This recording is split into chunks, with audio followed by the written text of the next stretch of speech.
Which real-life cheat codes do you know? I got a job as security at a concert venue because ticket prices were getting to be insane, and I wanted to see some shows. Turns out I also got to meet some rock stars. Diarrhea is the best excuse to get out of anything. No one questions it, and no one expects you to go to a doctor for it. Don't put who an email will be sent to until after you have it ready to send, so you can't accidentally send an unedited or unfinished emails. Have friends generationally older and younger than yourself. It's a good one, but also weirdly frowned upon. I have different friend groups. My closest friend group is my age, 7, 12 of us. I have a group of older friends who we let our dogs play together 30, 40 years older. Then I volunteer to manage and coordinate kids who are 15, 20 years younger. Most of them, their parents are making them volunteer or it's community service hours. There is something unbelievably valuable to learn from each group. But most dismiss the younger ones because they talk in a lit manner, but on God, they have respect for the grind fam. Worked at a call center for a credit card company. If you ever get hit with a late fee, politely call customer service and ask if there's a possibility of getting it waived. We didn't have to ask a supervisor or anything, just pushed it through. Have done this multiple times now for my own cards. Don't pay late fees. Editing to add, if you do call customer service and they help you out, please, please, please stay on the line and fill out the survey and give them all perfect scores. We got big bonuses on our scores, and it really meant a lot when people took the time to do it. If you want to complain, do it in the comments box, not on the actual scores. One bad score can tank the bonuses even if it was a bad rating on the product and not the service provided by the agent.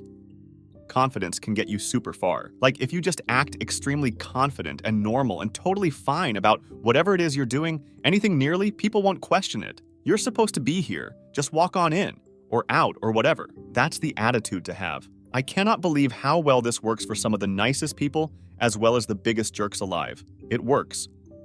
Managers, give your employees the credit they deserve for everything they do, especially talk them up to your bosses. This is a literal win-win.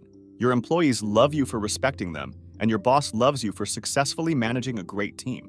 Too many times I see bad managers bring their own egos into the mix, feeling like they need to compete with their own employees to take credit for jobs well done. This does not have the effect they think it has. People like talking about themselves more than they like hearing about you. If you interact with people for work, memorize one thing about them. Could be a kid's name, a sport they like, a hobby they do, their job, etc. Ask them about it every once in a while. People are always surprised and appreciate your interest in them. As a management consultant, 2 of the best pieces of advice I've ever gotten are, never be afraid to be the one to end the call, and don't sell past the close. The first one's obvious. Everyone hates that awkward period at the end of a conf call when it's pretty much over, but no one's ready to just say it. If it's really over, don't hesitate to just say, awesome. Thanks so much, everyone, and have a great day. The second one's actually way more important. If you're in a meeting trying to land a contract and they say, sounds good, let's do it, then shut up, shake their hand, say, we'll get you a draft agreement tomorrow, and walk out the door. No small talk and definitely no following up on that point we were discussing in the middle of the meeting that you seemed interested in. There's no upside. You can't make them more ready. They've already agreed. Best worst case is you bring up some kind of new point that makes them want to step back and talk more about the overall plan before they're ready to sign. Worst case is you bring up something they didn't realize, and you scotch the deal before you've left the room, which I've seen happen more than once. To learn something, repeat it to yourself 3 times on the day you learn it, 2 more times the next day, once the day after that, and you know it, most of the time. If you want to change the subject in a conversation, discreetly but noticeably drop something. Make it look accidental. It will break the train of thought of the other person and allow you to restart the conversation. Old, dark psychology trick. When your alarm goes off in the morning, do not think, only react. If you sit up immediately and start getting out of bed, it becomes a reflex. No more lying in bed for hours, trying to wake up. Now I hear my alarm and brain is alert and ready. Automated phone systems don't understand nonsense. If you need to speak to a person, answer the prompts with things like chicken nuggets or shoelace. It will assume an error in its language system and route you to a person. If you have a hobby, relegate 1 day a month, at least, to doing something major tied to it. If you like fishing in the afternoon some days, set aside a whole day to start early. Go to that place you wanted to fish at and set up for the whole day to do what you enjoy. I personally like tanks. I make model kits and play games involving them. So once a month, I make it a point to find a museum that's hosting tanks and go visit it. Bovington is a 2-hour drive, but I never feel like it wasn't worth it, even if I'm just wandering around stuff I've seen before. Simply find a big thing tied to your hobby and do it.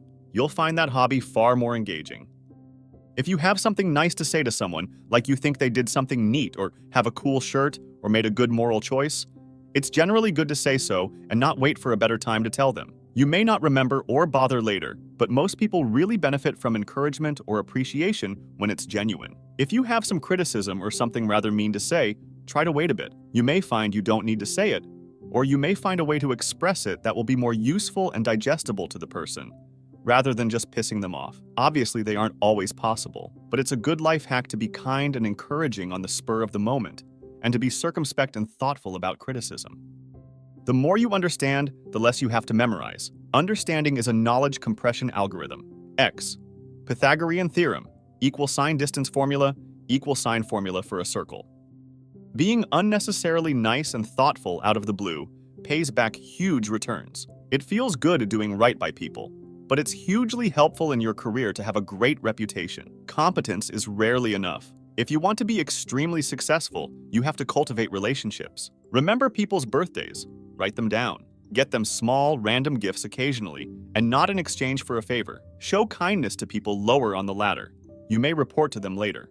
Life isn't Game of Thrones. Being a jerk usually, though not always, catches up to you. The opposite is also true, pleasantly enough. When someone's wrong on the internet, type out what you want to say, then delete it once you've got it out of your system. It's incredibly cathartic. As you organize your sources and logic, you get the time to sort out what you think and why, and you can calm down a bit as you let reason take the wheel instead of your emotions, which lets you realize that nothing you say matters to them anyway. If you find that your finished product is particularly well written, feel free to save it off to the side as a sort of personal study if you want. Excellent Zen hack.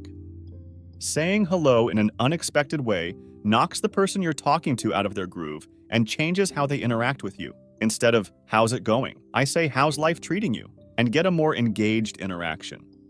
One that I used to know years ago. When I would come home from college, I worked for a home appliance rental company in delivery and install. Sometimes we would deliver coin card-operated laundry units to apartments. One time we did a full replacement of about 12 coin-operated washers and dryers to new Maytags that used a card system. The senior guy who drove our delivery truck and told me what to do showed me how to reset the units and make them automatically go into run mode, and how to force off the system just by pushing buttons. No keycard needed, nothing to unlock or disassemble. He was surprised by how many questions I asked, and he was pleased that I was showing interest in the work and said as much. Well, yeah, I said. These are the same exact units we have at college. I'm never paying for laundry again. He looked at me for a solid 10 seconds, rubbed his eyes and said, I'm going to pretend I didn't just hear that. Whenever I asked questions from then on, he always asked why I wanted to know. Didn't pay for laundry anymore at school though, LOL. Thank you for watching this video. Write your comments and don't forget to subscribe.